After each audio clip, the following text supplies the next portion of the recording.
Hey, thanks for tuning in to Unfair Sports. While you're here, go ahead and hit the like and subscribe button. Appreciate it.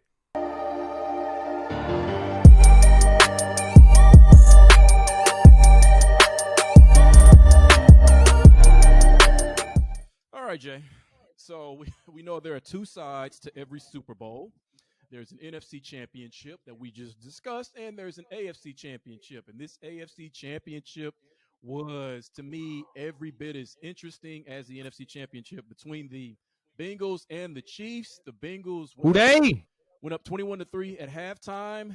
The Bengals had The game was over. Yeah, game was over. 18 straight points from the Bengals coming out at halftime in pursuit of a 27-24 victory over the reigning AFC champs, Kansas City Chiefs, denying them a third straight appearance in the Super Bowl. And Joe Burrow and the boys are headed to LA for that Super Bowl. Wow.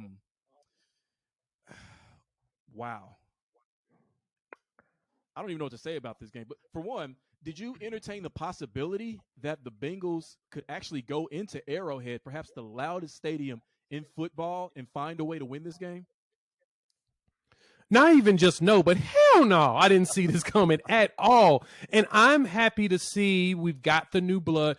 The future is bright in the NFL. We've got quarterbacks at just about every age and at every tier that's just blossoming and growing right in front of us. So we are in a fantastic era of excitement at the quarterback position when the quarterback position has become so hard to play. I mean, think about this, Jimmy. How many teams actually have a franchise quarterback they can rely on? Less than 10. Think about it. Probably. Right. That's the thing about it. There's so few franchise quarterbacks that have done enough to produce for you to be confident for any of these teams. I mean, going down the list of them, as great as Aaron Rodgers is, he's a franchise quarterback, but he loses in the playoffs, like a lot. It's a lot of it's going on to him as much as it is the coaching staff. But going down the list, it's tough to find those. I mean, Mahomes is one of those. He's gone to, 4 straight AFC championships. First time, since the Bills did it when they went to the Super Bowl 4 times. Yep. Tom Brady goes on a regular basis, and he's consistent. He has 7 rings. You don't have this very often. Russell Wilson only has 2 times he's traveled. We got Josh Allen once. Mm-hmm. Lamar Jackson once. Mm-hmm. Actually, we haven't got Lamar Jackson there yet. So we've got a plethora of these players that all we got to do is sit back, relax, and enjoy what we have. So Joey Burrow walks in there basically with the mink on and the big chain. Please believe those diamonds is real. He make too much money for them to be fake. That's a quote of him, not of me. Quote him for that. When I saw that picture, I said, the man's a savage. Bengals in 13. I was wrong. It was Bengals in 3, but I was close. But I saw that. But the biggest thing here is, Jimmy, there's a discussion that needs to be had. So my buddy hit me up and posed the question to me and said, use it on the show. You could definitely steal this. We have to ask. Before let me set the stage. First half, Patrick Mahomes was 18 for 21, 223 touchdowns. Mm-hmm. He figured out the Bengals. They knew what they were doing. They were cooking them. Second half, 8 for 18, 55 yards, 0 touchdowns, 2 picks. Mm-hmm. Jimmy, is Patrick Mahomes the new Russell Wilson?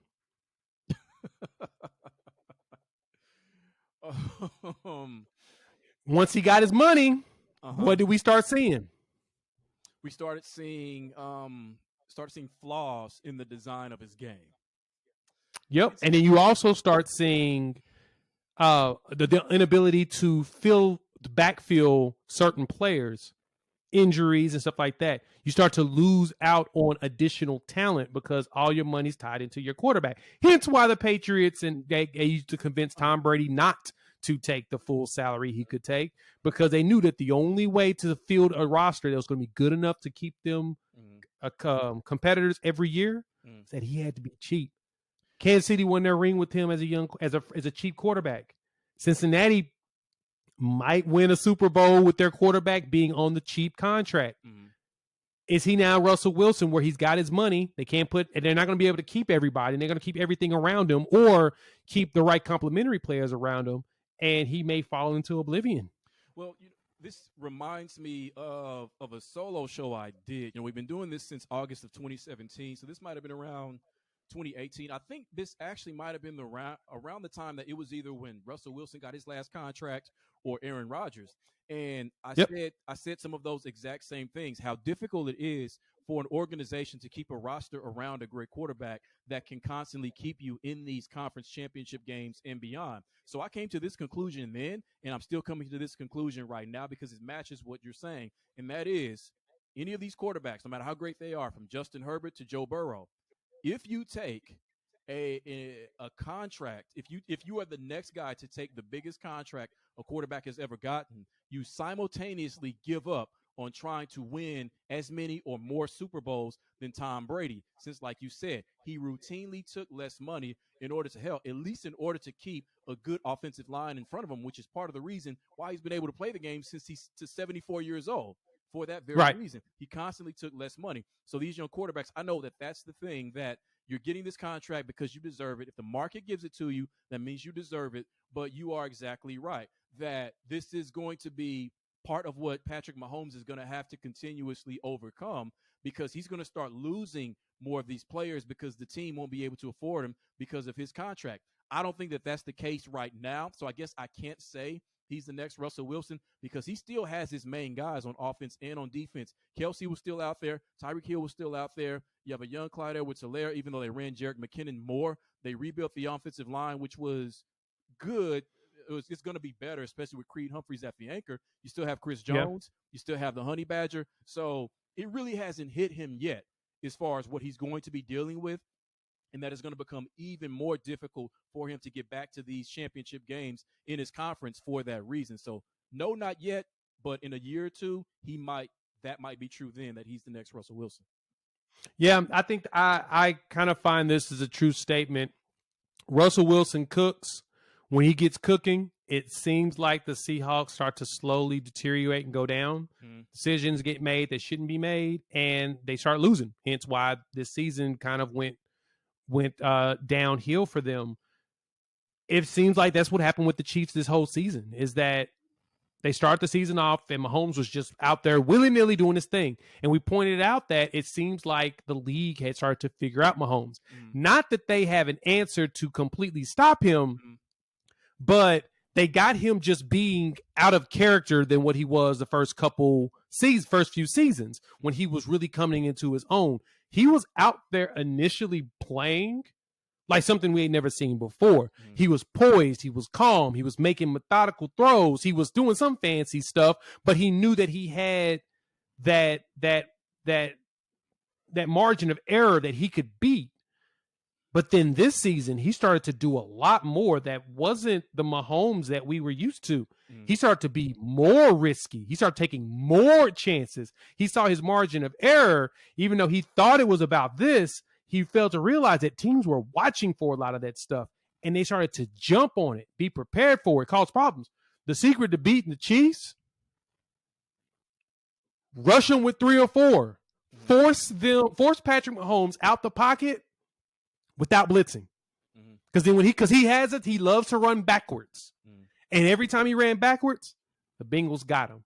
So we have to give them mad props defensively for making a change. I was reading Barnwell's column on the game from ESPN. I love Bill Barnwell's breakdowns because he talks about the plays, the formations, etc. He talked about the way that the Bengals actually mounted the comeback. Let me tell you guys a little bit about what he said. So he pointed out that in the first half that they were doing the same thing that everybody else was doing in the league.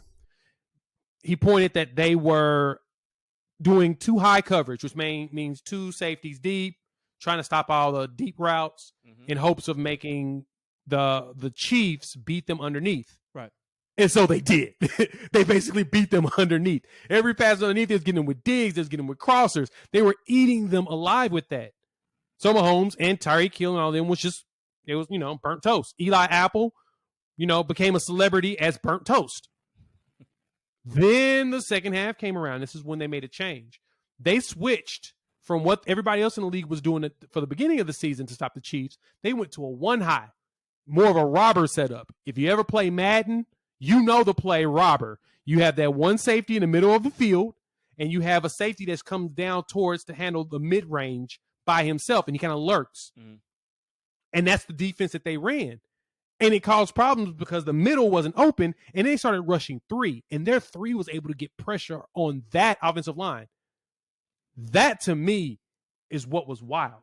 They were getting pressure on them without – they didn't blitz one time besides – one time they sent 5 guys on the rush, but besides that, they didn't blitz at all for the whole game, for the whole second half. Mm-hmm. That's a problem for Kansas City, which tells me that as good as Creed Humphreys is going to be as their anchor, as good as Brown is on that outside, if you can't fill those other spots, Mahomes is going to be scrambling for the rest of his life every season. So you got to sacrifice who you're not going to pay on that offense in order to make sure that Mahomes can get protection. And at that point, Mahomes is going to change the game. That's the problem Russell Wilson had. Oh man, a lot of thoughts about that. In a way, I think the Cincinnati Bengals being able to beat this team, yes, it goes back to their victory against them, 4 weeks ago? Yes. But it actually kind of the same way. It actually goes back to the Super Bowl. Here's the reason why. It's not just game plan, it's something else. So in that Super Bowl, your Buccaneers, they rushed 3 or rushed 4 and had those 2 safeties there constantly. And that gave them fits. And a part of that was the offensive line issues that Kansas City had. So that was on the field. That was on the field game plan wise as far as something you could do in order to stifle the Chiefs, and it worked beautifully. But I think psychologically that had a greater effect than what the game plan actually had, because everybody else watching that game, you know what they walked away from that thinking? They walked away from that thinking, oh, there is a way to slow this team down. We just have to find it, or we have to execute it, because up until that point, that was basically 2 years of nobody being able to stop the Chiefs. So then once they saw that game, they said, okay, there is a way to stop them. So then what happens next? Kansas City comes into the next season this year, and they get off to a slow start. People are running that exact same defense until Kansas City decided to find creative ways to use what the defense was giving them underneath stuff. Right. But I think Cincinnati, again, they took that into the game that they played against them 3 weeks ago, but then Cincinnati learned something else, and that is if Kansas City boat races you in the first half, that doesn't necessarily mean the game is over. You can figure things out at halftime in order to completely shut them down in the second half. And then coming into this game yesterday, they did it once already. They saw what happened in the Super Bowl. They saw how Kansas City can be made to look through that first 7 games of the season where they're 3-4. So they used all of that in order to produce a copy, in a sense, as far as how many points Kansas City was able to score, 3 in the second half of this game. The only thing, Jay, I can't figure out that I'm curious about is, did the Bengals at halftime diagnose, figure out, and change their game plan and adjust to what Kansas City was doing for that second half? Or did the Bengals already have a different second half game plan ready to go to use in that second half? Because you got to think, could anybody outside of maybe Belichick really take only 15 minutes during the halftime to completely diagnose what Kansas City was doing? Because Kansas City should have had 24, maybe 28 points at the end of that first half. So which do you think it probably is? They adjusted for those 15 to 20 minutes at halftime, or they already had a second game plan ready to go after halftime? I think they had 2 game plans. I think they were prepared to either run the 1 high or run the 2 high.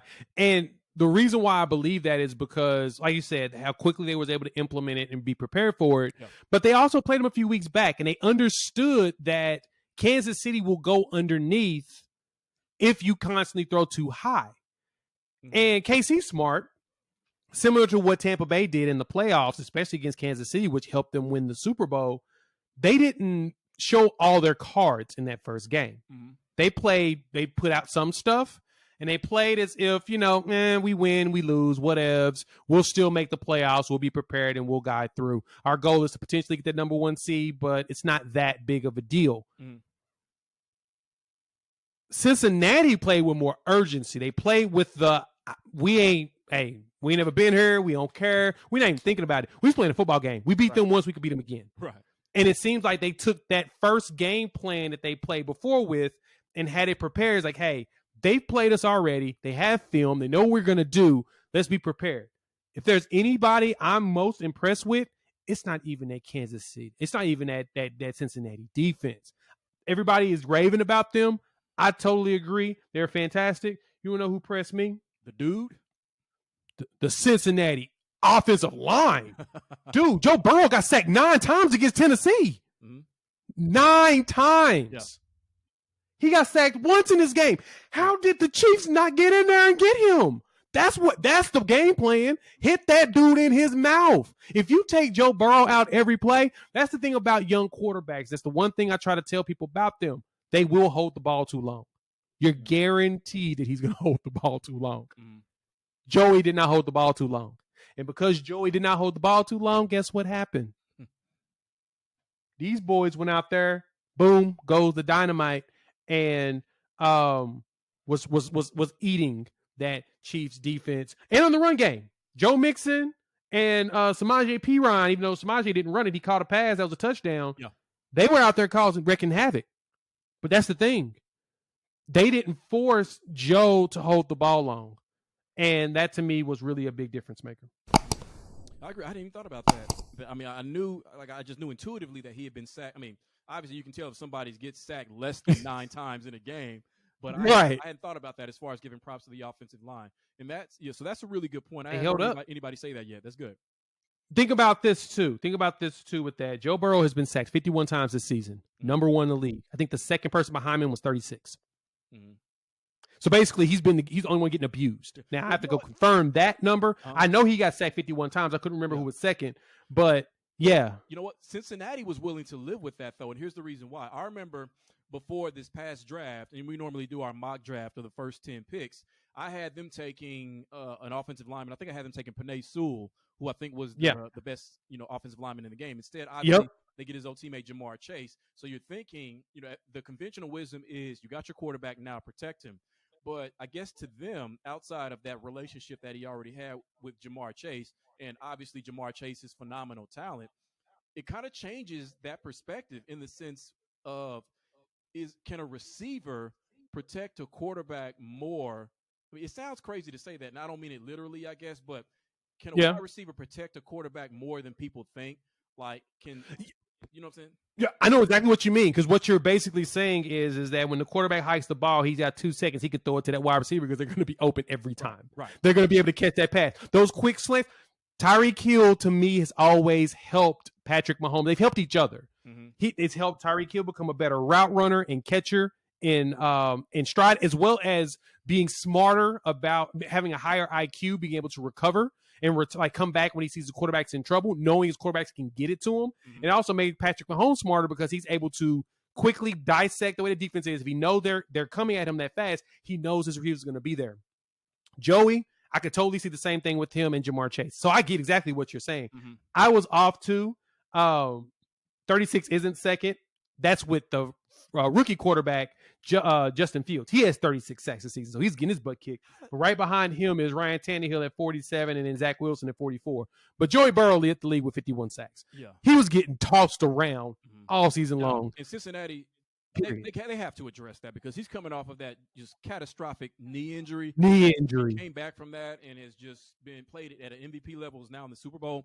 They cannot think that, okay, this is our guy, this is Joey B.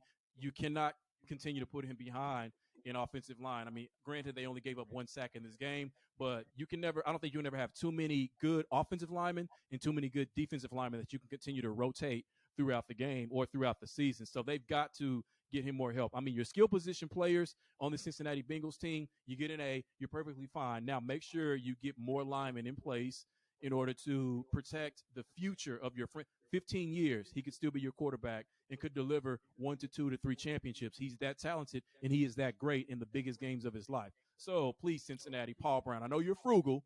I know you don't like to spend money, but Brown family, please take care of this man. You didn't last season. You got him a phenomenal talent, but now please get him these offensive linemen. Totally agree on that. So we'll see what Super Bowl looks like. We'll talk about that probably in a week. Talk more details and figure out who we think is going to win and all that jazz, and we'll give you guys our full analysis on that. All the nerd stuff, matchups, game plans, stats, score prediction. Yep. We'll have all that. All that stuff.